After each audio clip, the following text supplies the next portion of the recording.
Ya. Karena Bapak Ibu terus terang aja, Bapak Ibu harus berterima kasih kepada Bali. Ya, Bali itu adalah tempatnya bertahannya Hindu di Nusantara.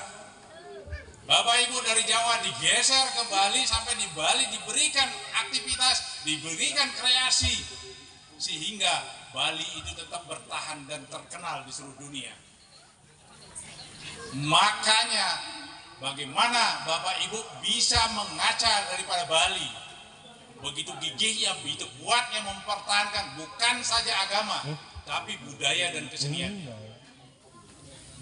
Saya pesan kepada Bapak Ibu, besok-besok kalau bangun candi, bukan hanya candinya, budayanya, keseniannya, dan semua upakaranya. Mari kita belajar kembali, mengangkat kembali bahwa budaya itu sangat adiluhung, sangat utama. Nggak mungkin Bapak Ibu lahir dari Tuhan tanpa orang tua. Saya tanya sekarang, siapa lahir dari Tuhan tanpa perantara orang tuanya? Ada nggak? Sembokong. Kecuali zaman Kerta dulu, Dewi Kunti dengan berdoa aja bisa melahirkan Karna. Zaman Kaliuga jangan berharap itu terjadi. Karena apa? Uang yang utama. Ya, Bapak Ibu bicara agama tidak ada uang, perut kosong, lapar, jangan bicara agama. Tokoh-tokoh saya yang ada di Lampung, saya mohon, jangan fokuskan agama candi, tapi bagaimana melangkah sinergi dengan membuka lapangan-lapangan pekerjaan, mencari ekonomi. Tolong tingkatkan dulu ekonominya. Jangan sampai Bapak Ibu lapar bicara agama, nggak nyambung.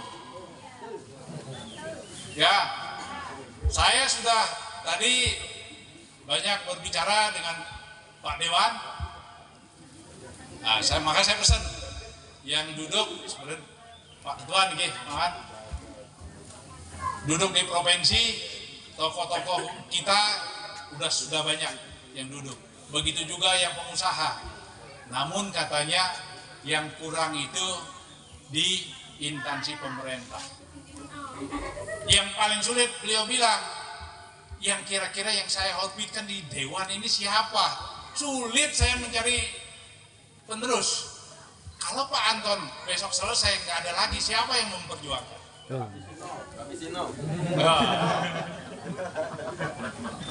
Kalau Pak Misino udah tenaganya udah loyo, ya, iya. Maka dari itu generasi muda nanti tolong jangan malu, jangan takut, dekatilah bagaimana beliau-beliau senior-senior kita itu melakukan perjalanan hidupnya. Karena hidup itu harus diperjuangkan. Selama kita tidak mau nyaman dengan keadaan sekarang, jangan harap kita berubah. Tidak akan. Seperti Pak Anton nanya saya tadi, Pak Gatot, untuk program candi ini dananya dari mana? Dari malaikat. Malaikat. Karena kami terus terang aja program ini orang-orang gila. Seperti Pak Dewo bisa semalam mengatakan kepada saya, karena dunia ini, alam semesta ini adalah rumah sakit gila. Isinya banyak orang gila. Satu, gila sama Tuhan, gila juga dia. Sampai meninggalkan anak istri, meninggalkan kemewahan, semua ditinggalkan demi Tuhan. Ada juga yang gila dengan pasangan hidup. Apapun harusnya, yang penting pasangan hidup bersama. Yang lainnya ditinggalkan. Ada juga yang gila jabatan, ada juga yang gila uang, begitu yang lainnya. Tapi kalau kita tahu itu sebuah kegilaan, ya jangan men-men lah gilanya. Ya, kita cari uang, ya sepantasnya. Kita nyari yang kira-kira bisa mendukung. Saya pesan sekali lagi, di dalam program 1000 Candi ini, Astungkara untuk pertama itu 276 di seluruh Kabupaten Malang. 421 itu di seluruh Pulau Jawa. Jadi total yang tersebar sekarang seluruh Pulau Jawa, Lampung dan Kalimantan itu sebanyak 697. Ya. Astungkara perjalanan kami 3 tahun, ya kalau bilang lelah ya lelah juga, tapi tetap semangat. Kami lelah untuk penggalian dana, lelah untuk ke kantong-kantong umat, lelah untuk, ya maaf, kadang-kadang kalau kami datang, Sri Mas Tio nggak akan tidur. Tidurnya paling panjang 2 jam setiap malam. Ini yang terjadi. Tapi apa yang terjadi? Astungkara kami boleh dibilang nggak pernah sakit. Ini tim kami bersyukur. Walaupun kurang tidur, kadang-kadang ya, cuman minta maaf ya, tuan rumah kami ngerepotkan makannya. Ya, makannya banyak-banyak nih. Ya, untuk tuan rumah kami mohon maaf. Kami makan banyak-banyak karena suplemen makanan itu adalah menjadi obat bagi kami. Makanya doa kami kepada tuan rumah, terima kasih yang menyiapkan makanan hari ini, terima kasih yang menjual makanan ini, terima kasih yang menanam, terima kasih kepada seluruh alam semesta bahwa hari ini kami tim Seribu Candi Nusantara dimanapun berada bisa makan kenyang, bisa makan Candi Nusantara. Untuk di wilayah Lampung, program Seribu Candi ini tetap dia merupakan terintegrasi, penanggung jawabnya tetap Mas Sutio, ketua pelaksanaan tetap saya sebagai Ketut Jono, dan kami jadikan koordinator program Seribu Candi Rumah Produksi kedua di Lampung adalah Mas Iwan dan tim. Dalam waktu dekat kami juga berusaha dan mohon doanya untuk di Banyuwangi. Mudah-mudahan karena itu permintaannya lebih dari 100. Kami kirim dari Kediri Banyuwangi juga ongkosnya besar, dan juga ada yang menjanjikan tempat, ada yang meminjamkan tempat untuk produksi. Kami mohon doa restunya, mudah-mudahan dalam waktu dekat Banyuwangi akan kami resmikan rumah produksi ketiga ini. Dan yang keempat, kami juga berharap nanti rumah produksi keempat itu di Kalimantan Timur, Sangatta, karena permohonan juga banyak di sana. Dan terakhir, kirang langkung apa yang kami sampaikan itu tidak bermanfaat, mohon tinggalkan di jalanan, jangan di rumah ini. Makanya tugas saya membangkitkan orang Jawa. Ya. Akhir kata, kita mengatakan Pramosanti. Yang kami muliakan, beliau yang sudah meraga suci, Ida Resi Nata Siliwangi, serta Ida istri. Begitu juga yang kami muliakan Romo Pandito, saya lupa terus, Setia Dharma dari Tubaba dan Ida istri. Yang saya hormati Pringsewu yang luar biasa, walaupun ngakunya kumisnya udah tebal tapi semangatnya tetap muda. Begitu juga yang kami banggakan Mas Anton, beliau juga sebetulnya salah satu wakil ketua Parisade Provinsi Lampung yang dipercaya sudah 3 periode. 3 periode luar biasa sekali, anggota DPRD Kabupaten Pringsewu. Yang kami sucikan para jero mangku, Bapak Ibu, barangkali saya globalkan sajalah. Bapak Ibu peserta pembinaan kali ini. Yang pertama, saya menyampaikan permohonan maaf bahwa Sogjama saya ini berusaha tadi kejar jam 3 sudah sampai di sini, tapi rupanya tidak kekejar juga karena dari pagi ada agenda Lokasaba luar biasa di Tulang Bawang di Kampung Tua. Akhirnya sidangnya saya bohong-bohongin biar cepet karena mau kejar ke Pringsewu. Siap salah Pak. Idrisi Sekretaris Sabah Pandita PHDI Pusat. Jadi materinya kita lewat-lewati, langsung saja ke pemilihan pengurus, langsung dilantik, kami langsung bubar berangkat ke Pringsewu, tapi enggak kekejar juga.